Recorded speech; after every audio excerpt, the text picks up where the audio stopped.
샬롬 10월 10일 월요일입니다. 새롭게 시작하는 한 주간 하나님과 동행하며 풍성한 열매를 맺기를 소망합니다. 이 시간 시편 말씀을 읽고 묵상하며 하나님 앞에서 침묵으로 기도드리겠습니다. 시편 95편 1절에서 3절. 오라 우리가 여호와께 노래하며 우리의 구원의 반석을 향하여 즐거이 외치자. 우리가 감사함으로 그 앞에 나아가며 시를 지어 즐거이 그를 노래하자. 여호와는 크신 하나님이시요 모든 신들보다 크신 왕이시기 때문이로다.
오늘 하나님이 우리에게 주신 말씀은 고린도전서 4장 1절에서 5절입니다. 함께 말씀을 읽고 우리에게 들려주시는 하나님의 음성을 듣겠습니다. 사람이 마땅히 우리를 그리스도의 일꾼이요 하나님의 비밀을 맡은 자로 여길지어다. 그리고 맡은 자들에게 구할 것은 충성이니라. 너희에게나 다른 사람에게나 판단받는 것이 내게는 매우 작은 일이라. 나도 나를 판단하지 아니하노니 내가 자책할 아무것도 깨닫지 못하나 이로 말미암아 의롭다함을 얻지 못하노라. 다만 나를 심판하실 이는 주시니라. 그러므로 때가 이르기 전 곧 주께서 오시기까지 아무것도 판단하지 말라. 그가 어둠에 감추인 것들을 드러내고 마음의 뜻을 나타내시리니 그때에 각 사람에게 하나님으로부터 칭찬이 있으리라. 고린도 전서 1장에서 4장까지 바울이 고린도 교회의 분쟁에 관한 문제를 어떻게 해결할 것인가에 대해 말씀을 전하고 있습니다.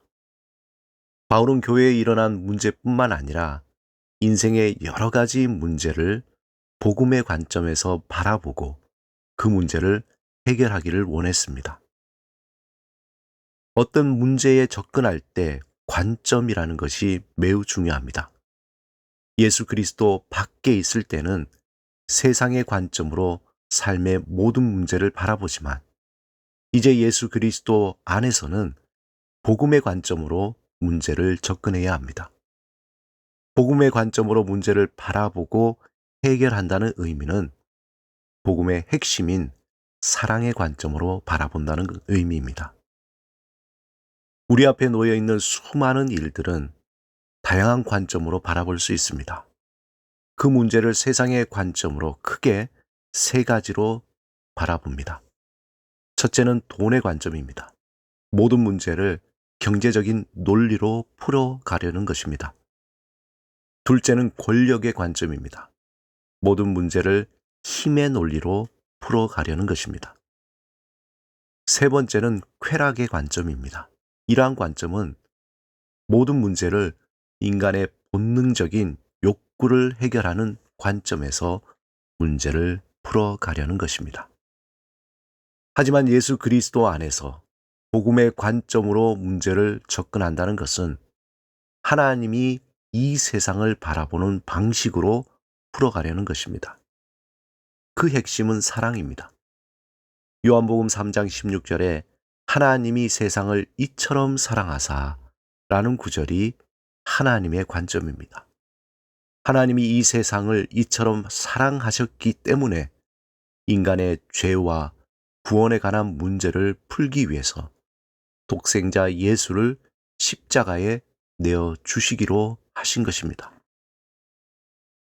바울은 고린도 교회가 직면한 분열의 문제를 해결하기 위해서 세상의 지혜가 아닌 하나님의 지혜인 복음으로 해결하길 권면했습니다. 즉 예수 그리스도가 우리를 죄에서 구원하시기 위해 십자가에 돌아가시고 부활하시기까지 헌신하시고 충성하셨던 것처럼 공동체를 위해 서로 용서하고 세워주고 품어주라는 것입니다. 누가 더 잘났는가 서로 논쟁하기보다 오직 예수 그리스도만을 바라보며 서로 사랑으로 하나가 되라는 것입니다. 바울은 고린도 교회의 분열에 대한 문제를 마무리하면서 바울 사도 자신을 향한 판단에 관한 이야기에 대해 한마디로 아무것도 판단하지 말라라고 일축합니다. 판단은 예수 그리스도가 다시 오실 때에 명확하게 하실 것이기 때문에 오직 하나님이 맡겨주신 사명에 충성할 뿐이라고 단호하게 대응하고 있습니다. 바울은 자신뿐만 아니라 영적인 지도자들이 어떤 태도로 하나님이 주신 사명을 온전히 감당해야 할지에 대해 오늘 본문 1절 2절에서 이렇게 말씀합니다. 사람이 마땅히 우리를 그리스도의 일꾼이요 하나님의 비밀을 맡은 자로 여길지어다. 그리고 맡은 자들에게 구할 것은 충성이니라. 사랑하는 여러분, 인간의 충성은 하나님의 깊은 은혜를 경험할 때 진실로 시작됩니다. 자신은 철저하게 죽을 죄인이고 예수 그리스도의 보혈로 용서함을 받은 은혜를 경험하지 않고는 진실로 충성이 시작될 수 없습니다. 충성은 복음의 은혜를 경험한 자가 성령을 따라 갈 때에 얻어지는 삶의 습관입니다. 우리에게 주어진 작은 일에 충성할 때 하나님은 조금씩 더 큰 일을 우리에게 맡겨주십니다. 우리가 충성된 삶을 살아갈 때 우리와 함께한 사람들, 우리에게 주어진 시간, 우리의 일상의 소중함과 기쁨과 진정한 행복을 깨닫게 됩니다. 우리가 성령을 따라 살아갈 때 점점 더 믿을 만한 사람, 변함없는 충성된 사람으로 바뀌어가며 신실하신 하나님을 닮아가게 됩니다. 오늘도 예수 그리스도 안에서 하나님 앞에서 성령을 따라 감사하며 성실하게 살아가며 주께서 맡겨주신 일들을 사랑의 수고로 풍성한 열매 맺는 여러분의 삶이 되시기를 주님의 이름으로 축원합니다. 함께 기도드리겠습니다. 주님, 우리를 구원하신 은혜와 사랑을 온전히 알게 하소서. 날마다 주께서 주신 은혜에 감사하며 우리에게 맡겨주신 모든 일에 감사와 성실함으로 살아가게 하소서. 예수 그리스도 이름으로 기도드립니다. 아멘.